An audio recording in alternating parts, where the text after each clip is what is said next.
جی میں ہوں ندیم صدیقی میٹرو پاکستان کے ساتھ موجود ہوں میں KDA سیوک سینٹر میں، اور KDA سیوک سینٹر میں خوش آئند بات یہ رہی کہ گزشتہ بتایا جاتا ہے کہ 15 سے 20 سال کے درمیان کوئی پروموشن نہیں ہو سکا، اور یقیناً جو ایکسین 18 گریڈ کا انتظار کر رہے تھے آج الحمدللہ ڈائریکٹر جنرل KDA محمد علی شاہ اور سیکرٹری جو KDA کے ہیں شمشیر الحق صاحب صدیقی، ان کے توسط سے، ان کی دست مبارک سے آج باقاعدہ جو کئی سالوں سے رکے ہوئے لوگ تھے ان کے یہاں پرموشن، ان کو لیٹر بھی دیے گئے، اور سب سے اہم بات وہ یہ سامنے نظر آ رہی ہے کہ پرموشن تو ہوئے لیکن لیٹر کے ساتھ ساتھ ان کو ان کی سیٹوں پہ تعینات بھی کیا گیا۔ آج دیگر لوگ اس حوالے سے بات بھی کریں گے جن لوگوں کو یہ لیٹر ملے ہیں۔ اکثر کیا کہیں گے، آپ ایک تعارف کرائیے اور کیا ادارے کے حوالے سے کیا کہیں گے؟ 15-16 سال کے بعد میری پروموشن ہوئی ہے، اور اس میں ہمارے سیکرٹری صاحب اور DG صاحب کا بہت بڑا ہاتھ ہے، ان کی انتھک محنت ہے، اس کی وجہ سے ہم لوگوں کو ملا۔ میرا پروموشن ہوا تقریباً 12 سال بعد، اور اس پروموشن میں ہمارے سیکرٹری شمس صدیقی صاحب،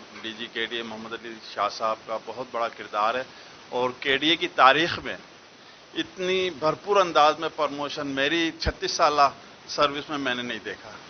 جو کردار شمس صاحب نے ادا کیا اور DG صاحب نے ادا کیا۔ 33 ایئر سروس کو ہو گئے ہیں، اور 23 ایئرس کے بعد ہم کو یہ پروموشن ملی ہے۔ اس سے پہلے متعدد اور بھی لوگ آتے رہے، لیکن جس طریقے سے سیکرٹری صاحب نے پروموشن اور ڈی کوٹے کے حوالے سے جو کام کیا ہے وہ قابل تحسین ہے۔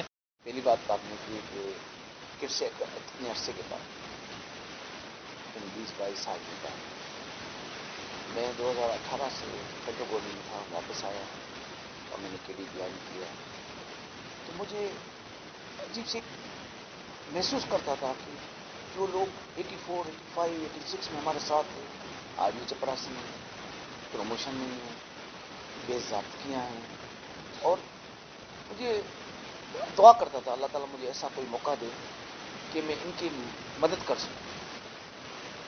اللہ نے موقع دیا، اور موقع یہ ہوتا ہے کہ ٹیم بنتی ہے۔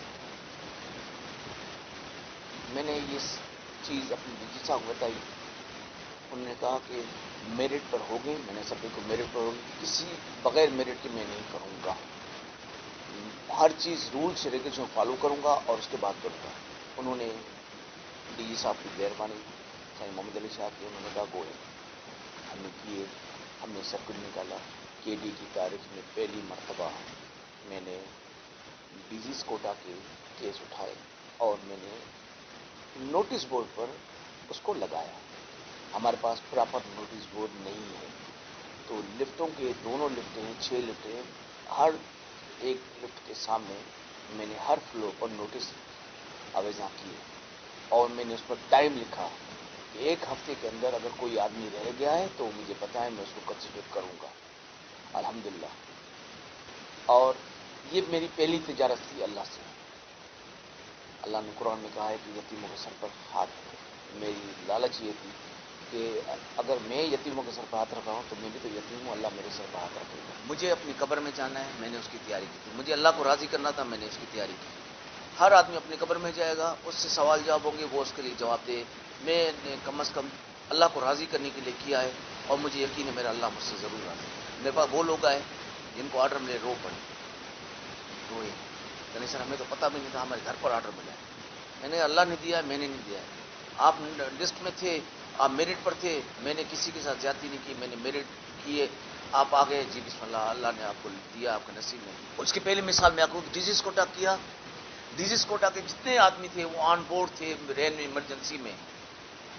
کانٹیکٹ ملازم جو نکل چکے ہیں وہ آن بورڈ تھے ہمارے ساتھ، انہوں نے کھڈوں میں، کھڈا بھرائی میں، پانی نکالنے میں، ڈرین چلانے میں انہوں نے ہماری مدد کی۔ اور یہ سارے ایکسچینج جو آپ آج کو نظر آ رہے ہیں فیلڈ میں، یہ وہی AEEs ہیں جن کو ہم نے پروموشن کیے۔ میں نے کہا تھا بارش سے پہلے، میں نے کہا یہ تمہارے انٹرویو میں یہ تمہارے نوٹس آرڈر تب دوں گا جب تمہاری کارکردگی دیکھوں گا۔ اس میں سے 8 آدمی میں نے ڈراپ کیے ہیں، اس لیے ڈراپ کیے کہ انہوں نے ڈیوٹی نہیں کی، اور میں نے چیف انجینئر کو بتایا بھری محفل میں نے کہا یہ وہ آدمی جنہوں نے ایمرجنسی ڈیوٹی نہیں کی، ان کے آرڈر نہیں دوں گا۔ ایمرجنسی ڈیوٹی کریں گے، اسپیل آ رہا ہے، آئیں ہمیں ڈیوٹی کریں۔ جب ہمارا DG کھڑا ہوا سائٹ پر، بارش میں کھڑا ہوا ہے، M9 پر کھڑا ہے، ممبر فائنینس کھڑے ہوئے،